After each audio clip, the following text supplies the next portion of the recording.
Okay, so imagine this is 2013. You just ate dinner with your family, you go to your room and you boot up your system. You see some friends online and they're in the party, playing GTA 5. You join them and you spend the night driving cars you stole, robbing stores, messing with each other, pulling jobs for Martin, until one by one you have to head to bed for school tomorrow.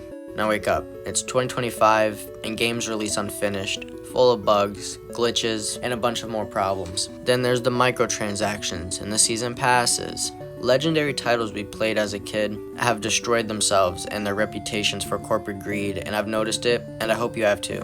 Hey everyone, my name is Pat, and in today's video, I'm going to be diving into why the gaming industry isn't the same anymore, and for a lack of better words, sucks. As always, if you enjoy, make sure to like the video, subscribe, and put on notifications, along with checking out my other channels, socials, and Twitch. Links will all be in the description. Gaming used to feel different, like it actually meant something. There was this magic to it. Not just the games themselves, but how they brought people together. It wasn't about the leaderboards or battle passes. It was about the moments and the people you met. The random chaos in GTA Online, the shit talking in Black Ops 2 search and destroy lobbies.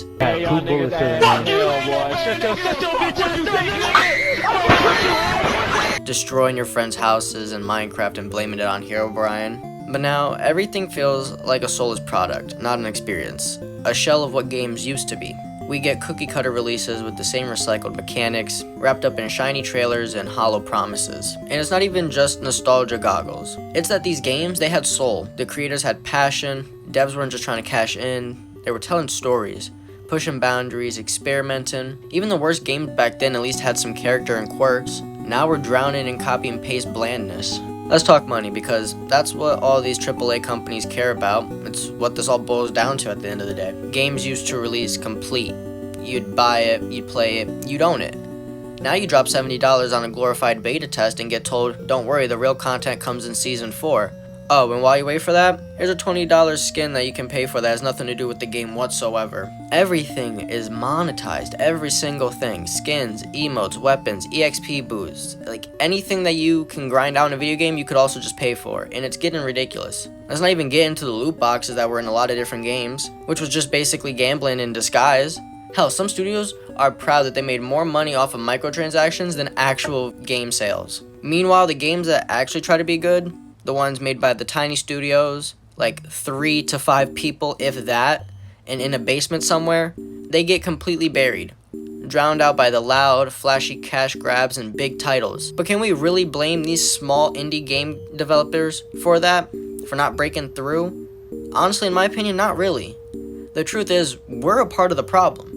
We keep giving the attention and our money and our energy to the same greedy corporations that treat us like walking wallets. The indie devs can't compete with million-dollar ad campaigns. They don't have streamers hyping up their games or billboards in Times Square. And to be fair, a lot of players are just casual gamers. They don't keep up with new studios or hunt for the hidden gems. They just want to hop on, play, and unwind. And there's nothing wrong with that. It's just the reality of the scene, but that reality makes it damn hard for anything fresh or original to break through the noise. You remember when games took risk, like wild, creative swings? Think BioShock. Think of the gravity gun from Half-Life. Create a story from the older WWE games, the stealth meter from Splinter Cell, or the Nemesis system, which I know is patented, but still. Or even GTA 5 with the character swap, allowing missions to be played from different perspectives. Now we just get yearly reskins of the same 3 franchises and a billion Battle Royale clones nobody asked for. Every studio is chasing trends instead of creating them. And when something original does come out, either gets no marketing or it flops because people are too burnt out to notice. Gaming has become safe, sterile, focus tested, and designed to retain engagement, not to inspire it. Another thing that made old games feel special? The people in the communities. Xbox Live parties, PSN group chats, random lobbies full of trash talk, weirdos, and friendships. You could hop on and your entire night was set. You didn't need Discord servers or scheduled game nights, it just happened organically. Quick story time. I was like 8 years old, just got out of school, and like most kids back then, I went straight to my PS4 and booted up the GTA 5. This was way back, like OG GTA Online, no heist, like maybe 1 or 2 updates at the time.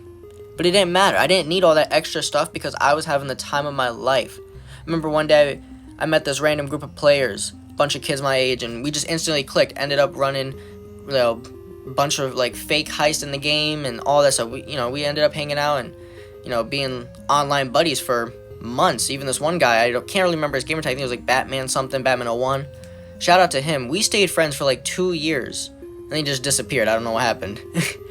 But either way, we'd mess around on GTA. We'd troll people and just be annoying little squeakers. Hell, one night, me and the dude Batman, whatever the hell you want to call him, sat in a PlayStation party and restarted the Advanced Warfare campaign and just played it, going back and forth, talking to each other while playing the exact same missions and trying to stay synced up. And that right there, I haven't had moments like that in video games in a very long time. And the fact that I still remember it and it's still such a strong memory, it's almost like core memory status at this point. I have no clue what happened to that guy, but like I said, Batman01 or whatever your gamer tag was, you were a legend, and shout out to you.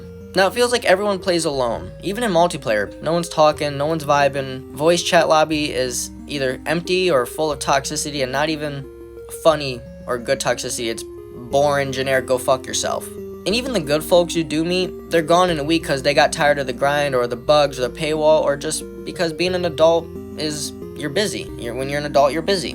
Gaming used to be a community. Now it's a service. And that's a hard pill to swallow. Well, for starters, we need to support the devs who still give a damn. The indie scene has been carrying the gaming industry on its back for a couple years now. Games like Before Your Eyes, Stray, The Binding of Isaac, which shout out to my buddies for putting me onto this one, As Dusk Falls, Choice of Robots. These aren't just games, they're experiences. You could feel the love that the developers put into the game, the weirdness, the risk. They remind us that gaming is an art form, not just a cash cow in a battle pass suit. You can tell that developers making these awesome indie games, they had a vision, they had a passion, they saw through it, and they didn't care about the monetary problems. They did what they wanted to do, and that was giving us an amazing experience of a video game. Meanwhile, big name studios are out there pushing unfinished soulless messes, wrapped in deluxe editions and fake hype. So what do?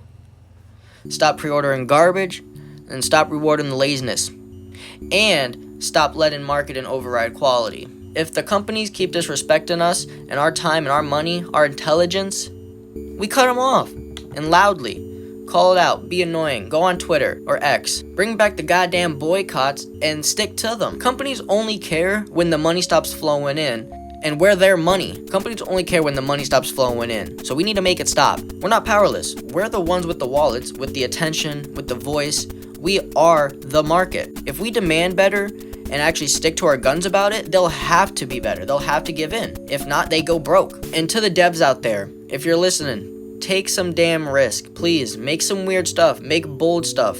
Get back to making fun games, not just profitable ones. And finish your games. Respect your players, and don't treat us like walking wallets with low standards. Sure, not everyone's gonna like every game you make.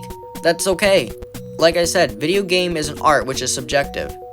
Not everyone's gonna like the same things. What matters is the people that do like it, stick to it. And when you give us these amazing games, we can tell that you respect us and that you actually cared about making a great experience for us. We will reward that with the loyalty. We'll keep coming back to the future game titles that you release, just based off of the trust that we have built of, even though this is a completely different game that has nothing to do with the last game you made, it was still made by you, so it's gotta be good. We wanna love your games, but you gotta give us something to love at the end of the day. Anyways, that's my rant. Gaming isn't dead, but it's definitely going through its flop era right now, and if we want it to come back stronger, we've gotta stop settling for less. Let me know down in the comments how you feel about modern games. Are there any that actually impressed you lately, or are you still playing the same games you did from your childhood? As always, thanks for watching. If you enjoyed the video, make sure to like, subscribe, and turn on those notifications. Along with that, check out the links to my other channels, socials, and Twitch. Links are all down in the description below. As always, stay safe, stay snazzy, and stay blessed.